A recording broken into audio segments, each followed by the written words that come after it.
அனைவருக்கும் வணக்கம். எனது பெயர் நித்யா. நான் திருச்சியில் வசிக்கிறேன். நான் உற்ற உறவாயினும் தர்மத்தின் வழியே நிற்க வேண்டும் என்ற தலைப்பை பற்றி பேச வந்துள்ளேன்.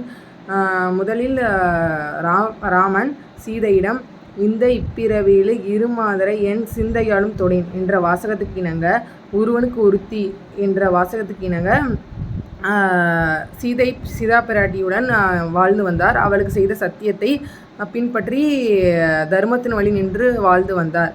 பின்னர் தசரத சக்கரவர்த்தியோ தன் மனைவியான கைகேயிக்கு செய்த 2 சத்தியங்களை மீறாமல் அவளுக்கு 2 சத்தியங்களையும் நிறைவேற்றி கொடுத்து தர்மத்தின் வழி நின்றார்.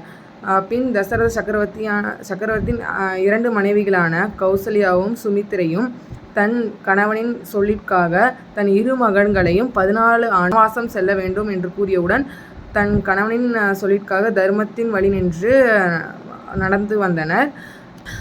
பின் லக்ஷ்மணனோ பலா அதிபலா என்ற பல வேதங்களை கற்றும் ராமனுக்கு தொண்டனாக தன் தாய் கூறியவுடன் சென்று தொண்டனாக இருந்து வந்தார். வனவாசமும் 16 ஆண்டுகள் சென்று வந்தார்.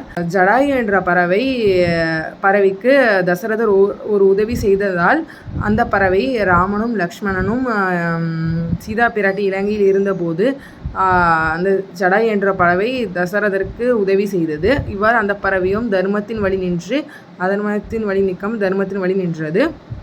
பின்னர் 14 ஆண்டுகள் வனவாசத்தில் இருந்த ராமன் சுக்ரீவ நாட்டின் பட்டாபிஷேகத்திற்கு கூட செல்லாமல் தன் தம்பியான லக்ஷ்மணனை அனுப்பி வைத்தார். இவ்வாறு அவரும் தர்மத்தின் தந்தைய சொல்மிக்க மந்திரமில்லை என்ற வாசகத்துக்கு இணங்க தர்மத்தின் வழி நின்று வந்தார்.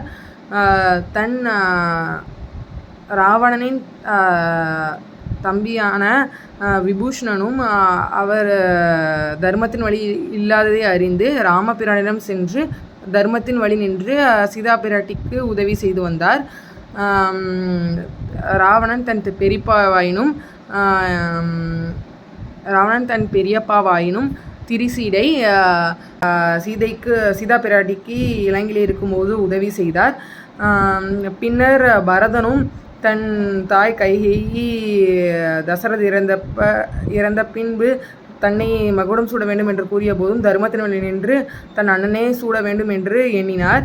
இவ்வாறு அனைவரும் தர்மத்தின் வழி நின்றும் ராவணனின் தம்பிகளான இந்திரஜித்தும் கும்பகர்ணனும் தர்மத்தின் வழி நிற்காமல் தன் அண்ணனான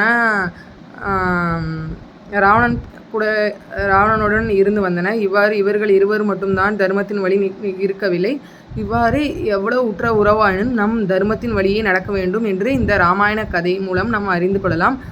அனைவரும் இராமாயணத்தை படித்து தர்மத்தின் வழியே நிற்க வேண்டும். அனைவருக்கும் நன்றி.